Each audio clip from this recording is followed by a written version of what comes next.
बिस्मिल्लाहिर्रहमानिर्रहीम। Boss, let we start. आज हम स्टार्ट करें। जी सर। हाँ जी, बिस्मिल्लाहिर्रहमानिर्रहीम। लो जी, आज हम स्टार्ट करने जा रहे हैं A2। तो A2 के अंदर बेसिकली दो पेपर होते हैं।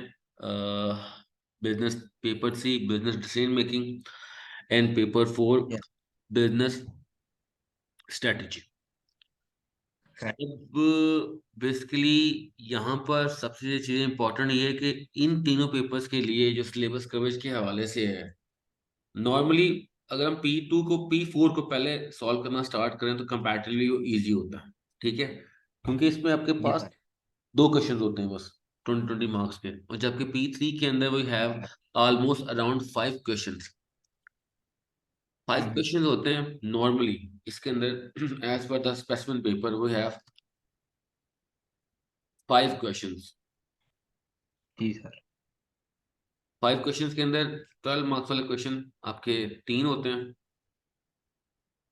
जी। ओनली 3 क्वेश्चन होते हैं 12 मार्क्स वाले। और बाकी ओके। आपके जो मार्क्स हैं, यानी कि 34 मार्क्स आपके जो होते हैं, 24 मार्क्स, उसमें आपका एक 8 नंबर का न्यूमेरिकल होता है। हम्म। और न्यूमेरिकल के अलावा एक क्वेश्चन आपका होता है, 16 मार्क्स के दो थ्योरेटिकल क्वेश्चन होते हैं। 16 मार्क्स के ओके सर। आपके दो थ्योरेटिकल क्वेश्चन हो गए। Right. अब ये आपके हो गए पूरे 60 मार्क्स। अब बेसिकली इस पेपर के लिए या P3 के लिए जो इम्पोर्टेंट चीज़ है वो ये है कि आप लोगों ने पूरे सिलेबस के हर कंसेप्ट टॉपिक के जस्ट डेफिनेशन और मेजर 3 और 4 क्वेश्चंस, इनके पॉइंट्स मेमोराइज करने हैं। बेसिक 3 से 4 पॉइंट हर कंसेप्ट के मेमोराइज करने होते हैं। उन्हें मेमोराइज कह लें या उसके अपने नोट्स बना लें। ये सबसे आसान तरीका ये होता है कि अब आजकल चैट जीपीटी आया हुआ है, चैट जीपीटी पे उसको राइट डाउन करें, उसको अपना लें, उसके अपने नोट्स बना लें, ताकि वो आपके लिए इजी हो जाए।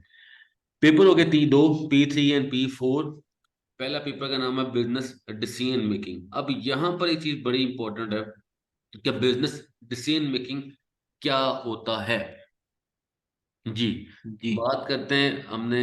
डिसीजन मेकिंग क्या होती है? Decision making always be perform, decision making will be performed performed on current situation, और you can say current scenario. Current facts and figure. Yes. इसके बेस पे हम लोग डिसीजन मेकिंग कर रहे होते हैं कि यार फैसला करना, ये पॉइंट्स हैं। फॉर एग्जांपल, हम लाहौर जा रहे हैं। लाहौर जाते वक्त प्रॉब्लम होगी, ट्रैफिक जैम है। उस जी सर। वक्त हम लोगों ने क्या चीजें चेंज कर सकते हैं? हम क्या वापस चले जाएं, कि हम बाईपास से कोई डिफरेंट रूट फाइंड आउट करें? ठीक है, ये हम्म। हमने करंट सिनेरियो पे देखते हुए कोई फैसला किया। ठीक है, इसको हम कहते हैं डिसीजन जी सर। मेकिंग। जबकि इसके अगेंस्ट जो बिजनेस स्ट्रेटेजी होती है, बिजनेस स्ट्रेटेजी बिल्कुल डिफरेंट है। क्यों डिफरेंट है? जी बिजनेस स्ट्रेटेजी के अंदर नॉर्मली, ऑलवेज रिमेंबर, पहले एक बात करते हैं स्ट्रेटेजी क्या होती है। हाँ जब जी। भी बिजनेस के पास कोई ऑब्जेक्टिव होता है, उसको फुलफिल करने के लिए जो लॉन्ग जी। प्लानिंग की जाती है, उसको हम बोलते हैं strategy. Whenever business have any sort of objective, at that time they have to fulfill these objective by making any sort of plan. उसको हम कहते हैं जी स्ट्रेटजी। सर। इसका मतलब है क्या हम इसको स्ट्रेटजी। ऐसे भी कह सकते हैं, the current actions, the plan of action that we use, or the steps a business takes establishing uh, for fulfilling its aims, future aims, is called as strategy. Definitely इसको हम सिंपल वर्ड में अगर लिखें, in order to fulfill business objectives, all the actions or planning which is used to fulfill the objective जी is sir. known as और strategy. ठीक है, उसको हम क्या बोलते हैं, स्ट्रेटजी बोलते हैं। अब ये दो स्ट्रेटजी चीजें हो गई बोलते हैं। कि डिसीजन मेकिंग हम, अच्छा, दोनों पेपर्स के अंदर P3 हो या P4 हो, आपके पास केस स्टडीज आती हैं। आप लोगों ने एएस के अंदर पेपर 2 किया हुआ है। पेपर 2 के अंदर बेसिकली आपके पास स्मॉल केस स्टडीज होती हैं जिसको हम डाटा रिस्पॉन्स बोला करते हैं, या मिनी केस स्टडी का नाम आप यूज कर लें। लेकिन अब आपके पास P3 और P4 दोनों full fledge around 1 to 2 pages या 3 पेजेस की फुल फ्लैज केस स्टडीज होती हैं। इसका मतलब है ऑलराइट। कि इस साल जो सबसे इम्पोर्टेंट 3 टूल हैं जिसको डे 1 से ही प्रैक्टिस करना है, अदरवाइज ग्रेड नहीं आ पाएगा। वो टूल कौन कौन से हैं? ठीक है। नंबर 1, आपने अपनी जो है राइटिंग स्पीड डेवलप करनी है। सबसे पहले रीडिंग स्पीड डेवलप करनी है, reading. Yes. Number 2, writing. Number 3, basic content. Into smart form. ठीक है जी, इनटू सिंपल फॉर्म और स्मार्ट फॉर्म, जो भी कह लें आप। मतलब सर आप कहना चाह रहे हैं कि काफी बड़े मवाद को हमने छोटा करके लिखना है, क्योंकि छोटा एज करके लिखने यू हैं, और सेड। आपने सिर्फ और सिर्फ उस बेसिक कंटेंट को स्मार्टली, उसके 4 से 5, 4 to 5 point of each concept आपने जेन में बिठाने हैं, अदरवाइज वो आपके लिए फायदेमंद नहीं होंगे। 4 to 5 पॉइंट्स बस। ठीक है, इससे ज्यादा ठीक। का कैमेज आपसे रिक्वायर नहीं करता। एज यू सेड सर तो यस्टरडे के हमें कैलकुलेटेड लाइंस दी जाएंगी, यस, वैसे नहीं कि जैसे हमने ना एएस ना में ना, पेपर दिया था 2 शीट्स बिल्कुल। के ऊपर। A3 A11 के A2 के अंदर स्पेशली बहुत बड़ा एक प्रॉब्लम बच्चों को फेस करनी पड़ती है। बच्चे कहते हैं सर हमें बहुत सारे पॉइंट्स आते हैं, हमने बहुत कुछ एक्सप्लेन करना है, मगर हमारे पास जो है लाइंस थोड़ी हैं। ठीक है, अब हम्म। उसके पॉइंट ऑफ व्यू से ये चीज मैं पहले बता रहा हूँ, इसकी इसी पॉइंट ऑफ व्यू से जब मैंने ऊपर आपको पेपर के क्वेश्चन के बारे में बताए हैं, जो मैंने बता दिया कि आपके पास 12 मार्क्स के क्वेश्चन आते हैं, तो यहीं पर ही अगर इसका इसका मार्किंग रेट को समझ लें तो आपके लिए आसानी हो जाएगी। मैं मार्किंग रेट यहाँ बना देता हूँ। मार्किंग रेट जो है बड़ा सिंपल हम्म। सा है। आपका जो 8 मार्क्स का क्वेश्चन है, 8 मार्क्स के क्वेश्चन में 2 नॉलेज के हैं, 2 एप्लीकेशन के हैं, 4 एनालिसिस, हाँ जी। प्लस एवेल्युएशन के हैं। हाँ जी, मतलब एवेल्युएशन और एनालिसिस मिला चार के नंबर की चार आपकी नंबर है। मार्किंग। ठीक है, ये एट ठीक है मार्क्स जी। का आपका मार्किंग ग्रेड हो गया, और आपने इसको यस। इसी को ही माइंड में रखना है, अदरवाइज ये फिर आपके लिए प्रॉब्लमेटिक बन जाएगा। अच्छा जी, ठीक है। एक तो ये आपका मार्किंग ग्रेड हो गया 8 वाले का। ठीक हो गया, अब हम बात करेंगे 12 नंबर वाले की। 12 नंबर वाले की। अब आपका जो 12 मार्क्स वाला है वो थोड़ा सा डिफरेंट है। 12 मार्क्स वाले जी। के लिए जो चीज बहुत ज्यादा आपको डिस्टर्ब करेगी, उसमें ये है कि आपका जो 12 मार्क्स क्वेश्चन है, 12 मार्क्स क्वेश्चन के अंदर अगेन 2 मार्क्स नॉलेज के हैं, 2 मार्क्स आपके एप्लीकेशन के हैं, अब 4 मार्क्स एनालिसिस के हैं, और 4 मार्क्स आपके एवेल्युएशन के हैं। ठीक है, मतलब अब कंफर्म जो हो गया, वेटेज है एवेल्युएशन और एनालिसिस की, वो वो इंक्रीज बढ़ होगी। गई, इंक्रीज होगी, बढ़ गई। ठीक है, जी। ये आपका हो गया मार्किंग ग्रेड P3 के लिए। ये एग्जैक्टली। मार्किंग ग्रिड आपने फॉलो कर लिया पी P3। थ्री के लिए। अब जो P4 के लिए मार्किंग ग्रिड है वो थोड़ा सा सर जरा डिफरेंट। P3 का, P3 के अंदर आपके पास P3 के जो पेपर है उसका नाम भी बता दीजिए। बिजनेस का पेपर है, बिजनेस डिसीजन मेकिंग। ये मैंने लिखा हुआ है यहाँ पर, जो पहला पेपर है P3 का, उसका नाम बिजनेस है ये डिसीजन। बिजनेस ठीक। Decision making. इसको मैं हाईलाइट ऑलराइट। कर देता हूँ, और जबकि जो P4 है उसका नाम है बिजनेस स्ट्रेटेजी। ठीक है, हम्म। और इसके लिए आपके पास 1 hour 15 मिनट्स होते हैं और 40 मार्क्स होते हैं। इसमें आपके पास 20 मार्क्स के 2 सवाल आते हैं। 20 मार्क्स, आपके पास कितने क्वेश्चन आएंगे? 2 क्वेश्चन आएंगे जिनको आपने सॉल्व करना होता है। अब एक ठीक है। बात बताओ, तो यहाँ पर हमारे यहाँ पर सबसे बड़ी प्रॉब्लम ये है, हम कहते हैं इतना ज्यादा कंटेंट है, टाइम थोड़ा है, तो कैसे सम अप करेंगे? एक बात याद हम्म। रखिएगा, यहाँ पर आपने सिर्फ पॉइंट को अंडरस्टैंड करना है और बेसिक पॉइंट्स की मेमोराइज करना है, सिर्फ 4 points of each concept, that's it. ज्यादा डिटेल में जाने की ऑलराइट। बजाय इनिशियली आपने how to write the script in the appropriate way, उसकी प्रैक्टिस करनी है। अगर उसकी प्रैक्टिस नहीं हो ठीक पाई है सर। तो पेपर में नंबर नहीं आएंगे। ठीक है। हम्म। अब यहाँ पर ये 20 मार्क्स का ग्रेड सिंपल सा है। अगेन, नॉलेज के मार्क्स 3 हैं,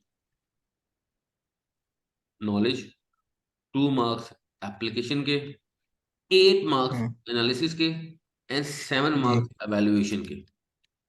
ऑलराइट। ठीक है। और लास्ट ईयर का ठीक अगर है। हम थ्रेशोल्ड देखें, वैसे लास्ट ईयर पाकिस्तान में पेपर नहीं था हुआ, लेकिन जो थ्रेशोल्ड कैमब्रिज ने सेट किया था दूसरे रीजन्स का, उन्होंने P4 पे 30 पे दिया था। इसका 30 मतलब पे ए। 30 पे, इसका मतलब है कि वो they are awarding 15 marks from each question.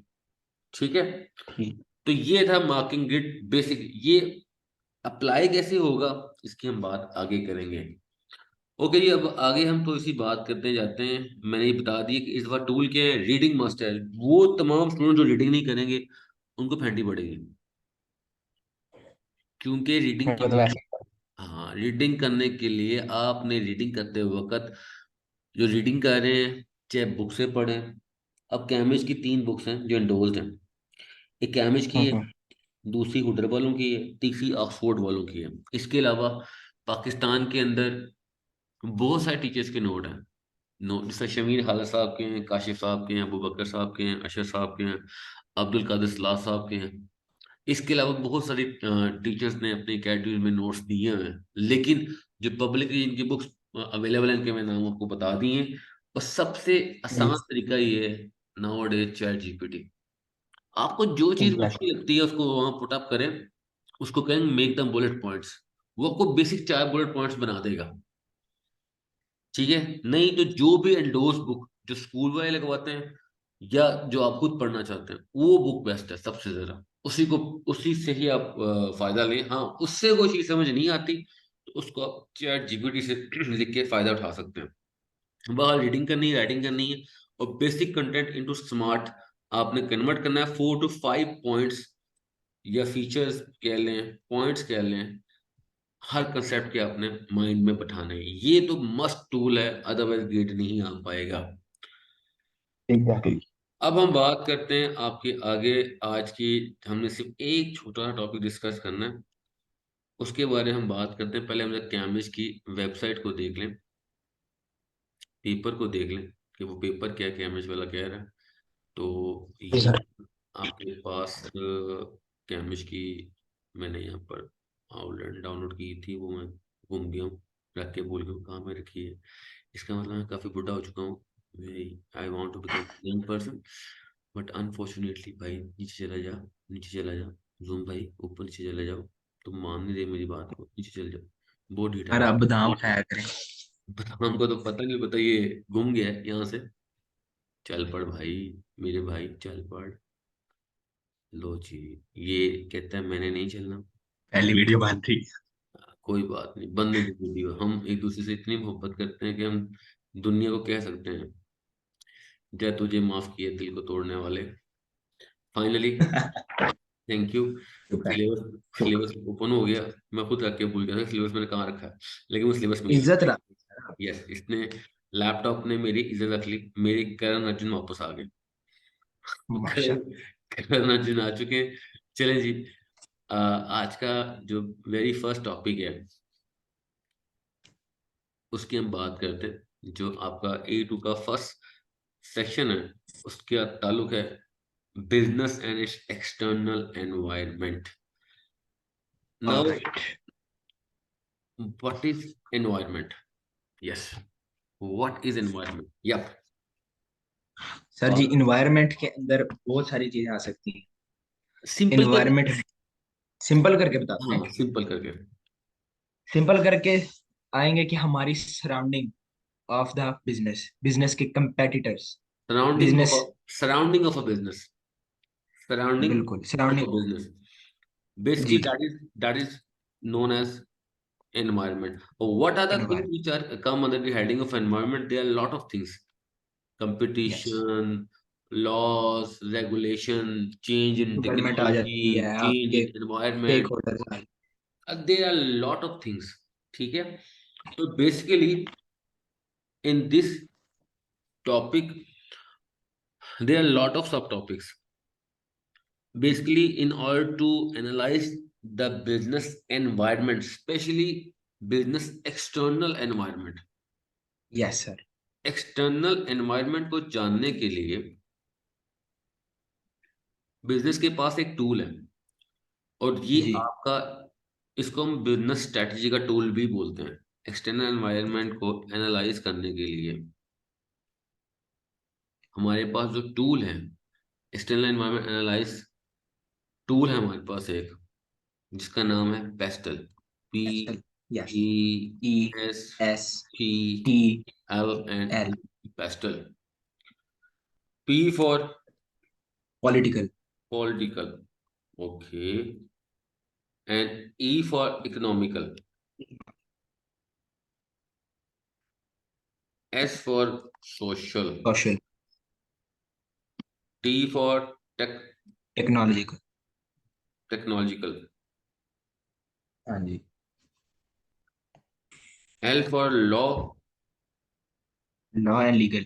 and yeah, E for environmental. Environment. These are the different factors which can influence a business externally, Yes. which can affect a business externally. Externally. इसको हम बोलते हैं कि ये आपका जो पूरा section है ना, ये इस पे गिर्द गिर्द घूमता है। ठीक है, जी सर। हाफ सेक्शन जो है वो बिजनेस स्ट्रेटजी पे है, और बाकी आपका हम्म। इस टूल पे है, पॉलिटिकल। एक्सटर्नल एनवायरनमेंट के ऊपर। External external Ex- environment, external Yes. Environment mean surrounding of the business in which a business is operating, that is known as Yes. environment. In order to Environmental. analyze the environment, we have to perform a analysis, or we have to look in detail within the pastel analysis. These are the 7 things: political, economical, जी। social, technological, law, and environmental. These are the जी। 7 things which we have to hmm. understand initially. Now, as per your Cambridge outline, the very first scenario is political and legal.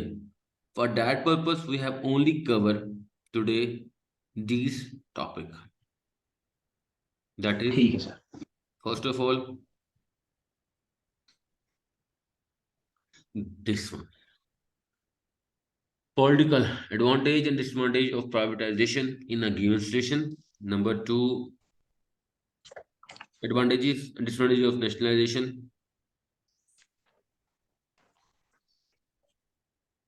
And the last one, इस process and critical how expect a कह सकते हैं। government might see use the law to seek the control employment practices, condition of a work, wages level, marketing behavior, competition, location design, particular goods and services. बहरहाल in simple, very very very very simple words, pastel के जो 2 factors है ना, political and legal, हाँ जी। जी। Political and legal, legal. तो वो यहाँ पर कवर अप करेगा। और पहले हम आज सिर्फ इसकी बात करेंगे, और सिर्फ एक ओवरव्यू देंगे, डिटेल में हम कल जाएंगे। पहली बात तो ये, आप ये बताएं प्राइवेटाइजेशन क्या होता है। सर प्राइवेटाइजेशन, जी। प्राइवेटाइजेशन होता है, it is the transfer of ownership hmm and control of hmm public assets और हम्म सर्विसेज टू प्राइवेट सेक्टर। अब इसको सिंपल लफ्जों में मैं, अगर दूसरे स्टूडेंट सुन रहे हैं, उनको इस तरह हम्म समझा सकते हैं कि एक चीज गवर्नमेंट की है, पब्लिक की है, पब्लिक हम्म एसेट है, गवर्नमेंट एसेट है। हम्म जब हम उसकी ऑनरशिप और कंट्रोल किसी और प्राइवेट एंटिटी को देते हैं या हम्म उसको ट्रांसफर करते हैं, तो हम्म। ये प्राइवेटाइजेशन है। अच्छा, इन सिंपल जब वर्ड, एक पब्लिक सेक्टर की डन नो, चीज private very sector. Good very good. अगर इसको मैं डिफाइन करना चाहूँ सिंपल वर्ड में, तो हम लिखते हैं, when state own businesses sold to private private sector. Individuals individuals. is known as privatisation. private, known as privatization. Now the question arises, why business is privatized? Why there is a need in front of government that they have to privatize the business? Why? Sir That's the basic question. कब privatisation की जाती है, जी। कब ये mandatory हो जाता है कि हमें अब जो स्टेट ओन्ड बिजनेसेस हैं उनको प्राइवेटाइज कर दें। इसके लिए मैंने अच्छा। क्योंकि ऊपर बता दिया, हमने कोई 3 से 4 पॉइंट को बस रेंज में बिठाना है, वही हमारे लिए बिल्कुल, काफी है। 4 पॉइंट्स बस। जी। अब अगर मैं उन पॉइंट्स को एलैबोरेट करना चाहूँ, तो पहली बात, हम्म। लो इन प्रॉफिट्स। जब लो भी इन कोई प्रॉफिट, जब बिजनेस गवर्नमेंट। कम प्रॉफिट में जा रही हो गवर्नमेंट की, फॉर एग्जांपल बात है, hmm. For example Pakistan steel mills है, वो, पाकिस्तान स्टील मिल कर हाँ, रहे हैं। वो लॉस में जा रही है, जी। प्रॉफिट्स में नहीं जा रही। अब वो प्रॉफिट में नहीं जा रही, लॉस में जा रही, हम जानते हैं लॉस में जाने का मतलब ये है कि उनका रेवेन्यू कम है और एक्सपेंसेस ज्यादा है। इसका ज्यादा। मतलब वो इनएफिशिएंट है। अगर वो बिल्कुल। इनएफिशिएंट है, that's why they have more expenses as compare to their revenues. तो जब भी बिजनेस लो इन प्रॉफिट होगा, तो उसको हम प्राइवेटाइज कर देंगे। नंबर बिल्कुल। Two, poor quality. Poor quality. जब भी उसके प्रोडक्ट की क्वालिटी पुअर होगी, पब्लिक कंप्लेन बढ़ जाएगी। At that time government plan करे उसको क्या करते हैं, प्राइवेटाइज करते हैं। प्राइवेटाइज करते हैं। दो बातें होगी, लो इन प्रॉफिट्स, जी। Poor quality. इन दो बातों की वजह से भाई कंफर्म बात है, प्राइवेटाइज करनी चाहिए। नंबर करनी चाहिए। नंबर टू, जब नंबर 3, सॉरी। नंबर थ्री, जब भी जो प्रोडक्ट्स हैं और जो हम्म। कंपनी के अदर ऑपरेशंस हैं, ठीक है जी, ये और वो इनएफिशिएंट हो जाए बहुत ज्यादा। अब इन एफिशिएंसीज में सिर्फ प्रॉफिट नहीं आ जाता, हर चीज कंपनी आ जाती है। के एम्प्लॉयज का बिहेवियर किस तरह का है, कि कस्टमर एग्जैक्टली। ओरिएंटेड नहीं है, ठीक हो गया, तो तब भी उसको वो प्राइवेटाइज कर देते हैं। ठीक है। और सम टाइम जब गवर्नमेंट रेवेन्यू इकट्ठा करना चाहती है, किसी प्रॉब्लम में उसके हम्म। बाद रेवेन्यू इकट्ठा नहीं हो रहा, ठीक है, हम्म। तो तब भी वो टू पब्लिक ओन्ड एसेट्स बेच हाँ, देते हैं। To increase the revenue, some time government क्या कर देती, प्राइवेटाइज कर देती है। तो यही चार बातें होगी, ये चार बातें माइंड में सर रखनी है। पांचवी बात मैं बताऊं। जी जी। पांचवी बात सर, जो मैंने किसी बुक से नहीं पढ़ी लेकिन ये मेरा अपना कॉन्सेप्ट है, जी जी। वो ये कि प्राइवेट बिजनेसेस जो हैं जी उनको जी। पोटेंशियल मार्केट, कैपिटल मार्केट का एक्सेस होता है, हम्म। जिससे वो इंक्रीज कर सकते हैं इन्वेस्टमेंट इंडस्ट्रीज के अंदर। जबकि हमारी गवर्नमेंट के पास इतना एक्सेस नहीं होता कैपिटलिस्ट मार्केट्स के अंदर। ये भी एक पॉइंट हो सकता एक्चुअली है कि दो सा पॉइंट्स को तब भी हेलो, प्राइवेटाइज। हम एक ऑलवेज रिमेंबर, देखो, फहद गवर्नमेंट के पास पैसा बहुत सारा होता है, ठीक है, लेकिन क्योंकि देर हाँ कंसेप्ट जी। अपॉर्चुनिटी कॉस्ट, तो उन्होंने प्लान करना था कहाँ पैसा लगाए कहाँ पैसा ना लगाए। हाँ। अच्छा, पेपर के अंदर टैक्सेस ना, के लिए भी हो सकता है। हाँ, पेपर के अंदर ना, पेपर के अंदर सवाल, जो पास पेपर में प्राइवेटाइजेशन की को लेकर सवाल आया, 3 दफा सवाल आया ये पास पेपर में, लास्ट 10 ईयर्स में। लास्ट 10 ईयर्स में 3 से 4 दफा प्राइवेटाइजेशन से सवाल आए हैं, जो कल मैं हाँ शेयर कर जी। दूंगा आपको। अब प्राइवेटाइजेशन के अंदर से सवाल ये फैक्टर्स के बारे में नहीं पूछता, वो ये पूछता है भाई प्राइवेटाइजेशन के इम्पैक्ट क्या होंगे स्टेक होल्डर्स पे, प्राइवेटाइजेशन एग्जैक्टली। के इम्पैक्ट्स क्या होंगे। तो यहाँ पर एक बात बड़ी इंपॉर्टेंट है, पेस्टल के अंदर सारे पॉइंट्स हुए, पेस्टल के जो फैक्टर्स हैं इनके इम्पैक्ट्स वो पूछता है, कि what are the impact of the changes in PESTEL factor over business. Hmm. कि पॉलिटिकल में अगर पॉलिसी चेंज हो रही है, लॉ चेंज हो रहा है, टेक्नोलॉजी चेंज हो रही है, या गवर्नमेंट की इनके बॉडी जो है वो इम्पैक्ट, हाँ, स्लो और किसी भी, पॉलिटिकल ज्यादा है। इनके इम्पैक्ट ऑन बिजनेसेस क्या होंगे। आपने बेसिकली हम्म। वो इम्पैक्ट को वहां पर हाईलाइट करना है। अगर वो आपने इम्पैक्ट हाईलाइट कर दिए, इसका मतलब है कि आपको चीजें आती हैं और आपके लिए चीजें बताना मुश्किल नहीं है। मुश्किल तो नहीं। ये अपने आज बात बिल्कुल। देख ली कि when state-owned business sold to the private individual is known as privatization. Why it is mandatory to do the privatization when businesses is in low profit, product quality or service quality is poor, when there is inefficiencies in term of inputs, यानी कि input properly use नहीं हो रहे, ठीक है, हम्म। तो उसको inefficiency कहते हैं। और जब भी गवर्नमेंट अपना रेवेन्यू को इंक्रीज करना चाहती है, तभी वो चीजों को बेच देती है प्राइवेट इंडिविजुअल्स को, ये होगी प्राइवेटाइजेशन। आज की जो हम आखिरी यस। बात करेंगे, प्राइवेटाइजेशन के इम्पैक्ट्स की हम बात करते हैं, जस्ट इम्पैक्ट्स की। इम्पैक्ट किस पे होते हैं, हमेशा स्टेक होल्डर्स पे होते हैं। स्टेक होल्डर्स क्या होते हैं, a person, a group of person having direct interest in business performance. They are and workers, its decision. Customers, community. अगर मैं बिजनेस को प्राइवेटाइज कर रहा हूँ, नंबर वन, वर्कर पे क्या इम्पैक्ट पड़ेगा, जॉब लॉसेस होंगी। जॉब लॉस होगा, एक तो ये पॉइंट है। अब बेनिफिट भी तो हो हम्म, सकता है ना, अगर जो अच्छा जी। परफॉर्म करें उनको प्रमोट किया जा सकता है, अगर जो अच्छा परफॉर्म नहीं मोर कर रहा उसको जो मोर फर्क किया। तो क्रिएटिविटी, हाँ, ये इनोवेशन आ दोनों सकती इम्पैक्ट हैं। है। कस्टमर को क्या बेनिफिट होगा? Cost saving. ऑलवेज रिमेंबर, जितनी भी चीजें गवर्नमेंट ओन होती हैं, the ultimate purpose of the government is to provide welfare to the वही। Community. That way they have to keep the price of product very low, that each and every yes, customer can avail the product. ठीक है good मेरे? Quality मिलेगी customers को। Yes, उनके पास good quality होगी।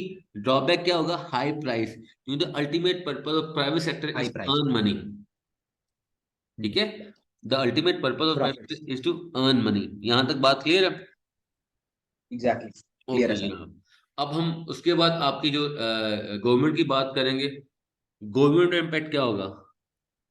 दोनों बातें होंगी। नंबर वन, रेवेन्यू में be increase as now business sold to the private individuals, but जी, लॉन्ग रन जो उसको बेनिफिट होना था बिजनेस से वो नहीं होगा। बिल्कुल। ठीक है जी। अपॉर्चुनिटी कॉस्ट इन्वॉल्व हाँ होती जी। यार असल में ना ये क्वेश्चन कभी भी, सबसे पहले कल इस टॉपिक से रिलेटेड हम एक पास पेपर करेंगे, उस पास पेपर का है। आंसर लिखेंगे पहले, ताकि आपको ये पता हो कि आपने इस साल तैयारी किस पैटर्न पे करनी है। सिर्फ चीजों को मेमोराइज करना काफी नहीं है। इस साल A2 में जिसकी वजह से बच्चों को शरीर फेंटी पड़ती है, वो फेंटी पड़ती है कि बच्चे with respect to the examiner लिख नहीं पाते हैं। ठीक हो गया। जी। हम सिर्फ आज इस पे बात खत्म कर रहे हैं कि what is privatisation, number one, why hmm. businesses can be privatized, and what are their yes, impacts on the stakeholder।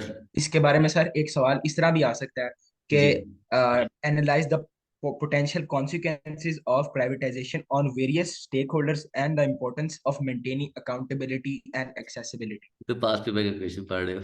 ठीक हो गया। हाँ, वही पढ़ रहा हूँ ना, डन, वही बता रहा हूँ कि सवाल आ सकते डन हैं। हो गया।